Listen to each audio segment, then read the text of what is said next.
Congress party నేత Mahabubnagar MLA NM Srinivasa Reddy ప్రస్తుతం మనతో పాటున్నారు. సో వికారాబాద్కు సంబంధించి కలెక్టరు ఎంఆర్ఓ మీద దాడికి సంబంధించి ప్రస్తుతం చర్చనీయాంశంగా మారింది. సో ఇదే అంశం మీద మాట్లాడదాం. సో కేటీఆర్ గారు చెప్తా ఉన్నారు, కేవలం పట్నం నరేందర్ రెడ్డి అక్కడ ఉన్నటువంటి కొడంగల్ ప్రజల రైతులకు అండగా ఉన్నందుకే ఈ విధమైనటువంటి అరెస్టులు చేస్తున్నారు అంటున్నారు. ఇందులో ఎంతవరకు వాస్తవం?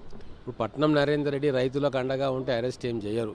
పట్నం నరేందర్ రెడ్డి టీఆర్ఎస్ మండల ప్రెసిడెంట్ అని సురేష్ అనే వ్యక్తి కలిసి కలెక్టర్ మీద హత్యా ప్రయత్నం చేసిండ్రు. ఒక క్రిమినల్ కాన్స్పిరసీ వీళ్ళిద్దరి మధ్యలో. మరి కేటీఆర్ కూడా దాంట్లో భాగమో లేదో ఇన్వెస్టిగేషన్లో తెలుస్తుంది.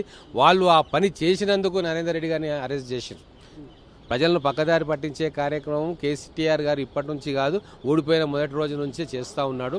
చాలా స్పష్టంగా వికారాబాద్ ఘటనలో బీఆర్ఎస్ పార్టీ అగ్రనాయకత్వం వాళ్ళ మీద కేసులు వస్తాయి, గవర్నర్ ప్రాసిక్యూషన్కు అనుమతిస్తాడు, కాబట్టి అంతకంటే పెద్ద ఇన్సిడెంట్ రాష్ట్రంలో చేసి ఇష్యూను డైవర్ట్ చేయాలి అనే ఒక కుట్రపూరితమైన ఆలోచనతోటి వికారాబాద్ ఇన్సిడెంట్కు శ్రీకారం చుట్టింది. దాంతోపాటు గతంలో రైతులంటే జేబుల నిండా డబ్బులు పెట్టుకునే వాళ్ళు, కానీ ఇప్పుడు రైతులకు చేతులకు బేడీలేస్తూ పోలీస్ స్టేషన్లో చుట్టూ చూపుతున్నది కాంగ్రెస్ పరిపాలన అంటుంది. సో ఏం చెప్తారు? ఇప్పుడు గత 10 సంవత్సరాలుగా రైతులు ఎంత నానా గోసపడ్డారు, ఎంత తిప్పలు పడ్డారు, ఇవన్నీ ఎంతమంది రైతులు ఆత్మహత్య చేసుకున్నారు. ముఖ్యంగా కేసీఆర్ సొంత జిల్లా మెదక్ జిల్లాలో ఎన్ని వందల మంది రైతులు ఆత్మహత్య చేసుకున్నారు. మేమందరం నిజ నిర్ధారణ కమిటీలో ప్రతి గ్రామానికి వెళ్ళి ఆ రైతులతో పరామర్శ చేసి వచ్చిన వాళ్ళమే. వీళ్ళ అమానుష పాలన వద్దనుకునే ఈరోజు కాంగ్రెస్ ప్రభుత్వాన్ని తీసుకొచ్చిండ్రు. అయితే ఇక్కడ కేటీఆర్ గారు తెలుసుకోవాల్సింది ఏంటి అంటే, మీరు ఎంత గీత మీద పెద్ద గీత గీయాలని ప్రయత్నం చేసినా మీరు చేసిన అవినీతి, మీరు పేర్చుకున్న అవినీతితో పేర్చుకున్న గుట్టలు ఖచ్చితంగా ప్రజాక్షేత్రంలో తేలుస్తారు. ఏ కమిషన్ అయితే గవర్నమెంట్లో వేసిందో కాళేశ్వరం మీద కావచ్చు, ఎలక్ట్రిసిటీ మీద కావచ్చు, ఖచ్చితంగా నిజాలు నిగ్గుదేలుతాయి. వీళ్ళ అవినీతి భాగోతాలు అన్నీ కూడా ప్రజల ముందుకు తీసుకొస్తాం. కానీ ఒక ఎంపీ, మహబూబ్నగర్ ఎంపీ డీకే అరుణను లగ్జర్లకు పోనీలేదు, పోలీసులు అడ్డుకున్నారు. కానీ తిరుపతి రెడ్డి మాత్రం, రేవంత్ రెడ్డి సోదరుని మాత్రం అక్కడికి పంపించారు. సో ప్రైవేట్ సైన్యమా పోలీసులు అంటే అని చెప్పి కామెంట్ చేస్తూ ఉన్నారు. ఇప్పుడు డీకే అరుణ గారు అక్కడికి పోయి పరామర్శ చేయనీకే పోయిండు అనుకుందాం. డీకే అరుణ గారు ఆ కొడంగల్ ప్రాంత వాసిగా, తిరుపతి రెడ్డి గారు అక్కడే ఓటరు, వాళ్ళ గ్రామం ఆయన ఉండేదే కొడంగల్లో. తర్వాత ఆ ప్రాంతం బాగోగులు చూసుకునే బాధ్యత ఆయన మీద ఉంది, ఆయన ఇన్ఛార్జిగా ఉన్నారు కాబట్టి అక్కడికి వెళ్ళిండు. డీకే అరుణ గారు కూడా తర్వాత వెళ్తారు, రేపు ఎల్లుండో ఇస్తారు. కానీ ఈరోజు ఉద్రిక్తతలు అక్కడ ఉన్న దాంట్లో ఖచ్చితంగా రాజకీయ నాయకులు అక్కడికి పోయి ఇంకా రైతులను రెచ్చగొట్టి ఇంకా ఏమన్నా చేయకూడని చర్యలు ఏమన్నా జరిగితే ఇబ్బంది పడాల్సి వస్తుందని చెప్పి కాషన్ తోటి ప్రభుత్వం కొద్దిగా రిస్ట్రెయిన్ చేస్తూ ఉంది. ఇది కూడా 1-2 రోజుల్లో అది కూడా క్లియర్ అయిపోతుంది. అయితే ఈరోజు ఎందుకు ఈ మాత్రమైనా అడ్డుకోవడానికి పోలీసు వాళ్ళు ఎందుకు చేస్తున్నారు అంటే, అక్కడ కలెక్టర్ గారి మీద మిగతా అధికారుల మీద హత్యాయత్నం జరిగింది.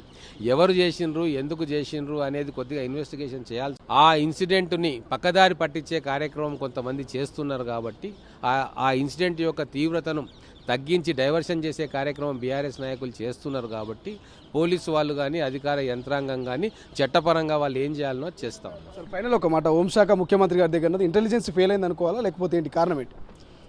ఇప్పుడు దీంట్లో ఒకటైతే చాలా స్పష్టంగా కనబడతా ఉంది.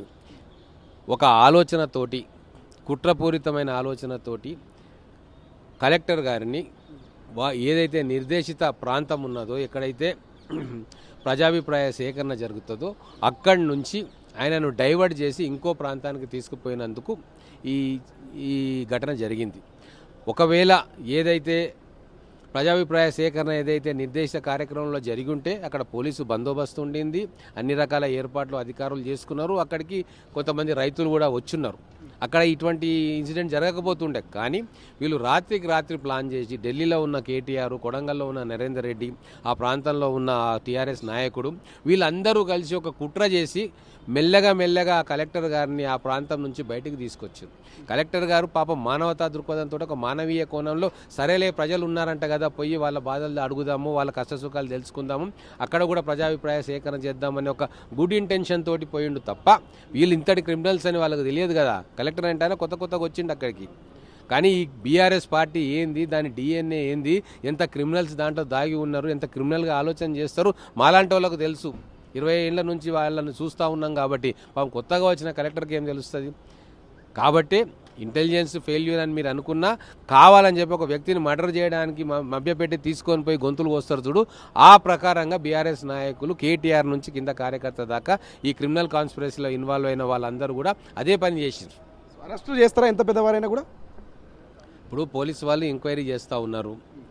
ఇది తీవ్రంగా ప్రభుత్వం కూడా కలెక్టర్ మీద హత్యా ప్రయత్నం అనేది చాలా తీవ్రంగా పరిగణిస్తూ ఉంది. ఖచ్చితంగా దోషులు ఎవరు అని పక్కా తేలితే వాళ్ళు ఎంత పెద్దవాళ్ళైనా కూడా ఉపేక్షించే పరిస్థితి లేదు.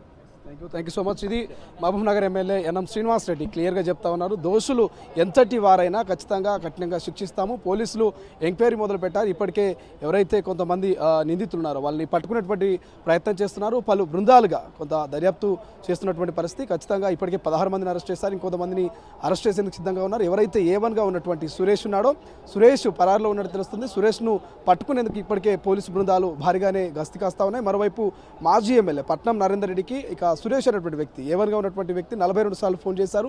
కేటీఆర్కు 6 సార్లు ఫోన్ చేశారని కూడా పోలీసులు చెప్తున్నటువంటి పరిస్థితి.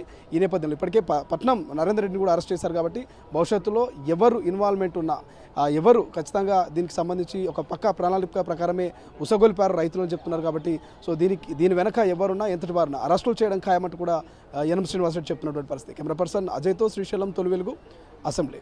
అసలైన తొలి వెలుగు. ఫాలో వాట్సాప్ @తొలి వెలుగు official.